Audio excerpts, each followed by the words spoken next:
Brubag, www.brubag.com. Official Brubag rules. The goal. The objective of the game is to be the first team to close out the opponent's board by successfully tossing brew bags through the open holes. Setup. Boards are set approximately 20 feet apart facing each other. 6 covers are set on the ground next to each team's board. Teams. 2 teams consisting of 1 or 2 players. Each team must have an equal amount of players. Teams stand together behind or to the side of their brew bag board and opposite their opponents. The tossing line. The line in which players must stand behind when throwing. This is the front of each team's brew bag board. If a player steps in front of this line when tossing, the throw is considered out of play. Tossing. Each team tosses 1 brew bag at the opposing team's board. When tossing, the first teammate's bag must land on the board before the second teammate throws his or her bag. If playing with 1-player team, then each player will toss 2 brew bags. Teams are not allowed to throw brew bags simultaneously.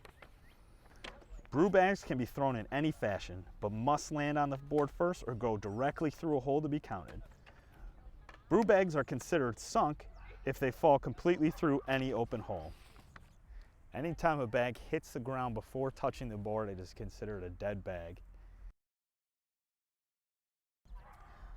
If both players successfully sink separate holes in one round, they are awarded their brew bags back and continue to throw.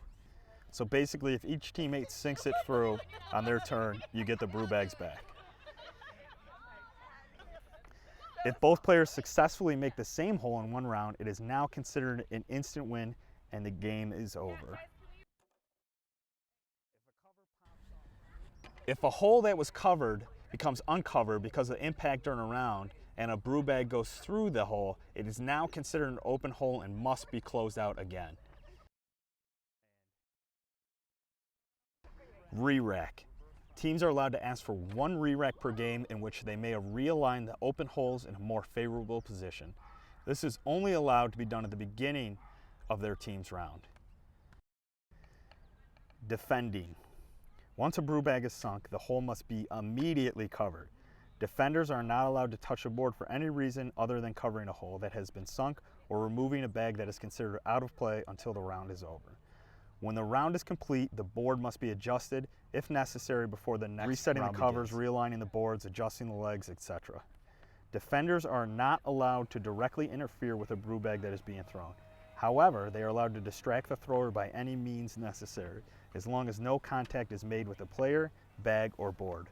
Defenders must also remain behind their tossing line and out of the field of play. If any of these conditions occur, then the tossing team is rewarded the bag back and are given a second chance to throw. If the losing team is able to close out their opponent's remaining holes, then the game is forced into overtime, and then the game is not over.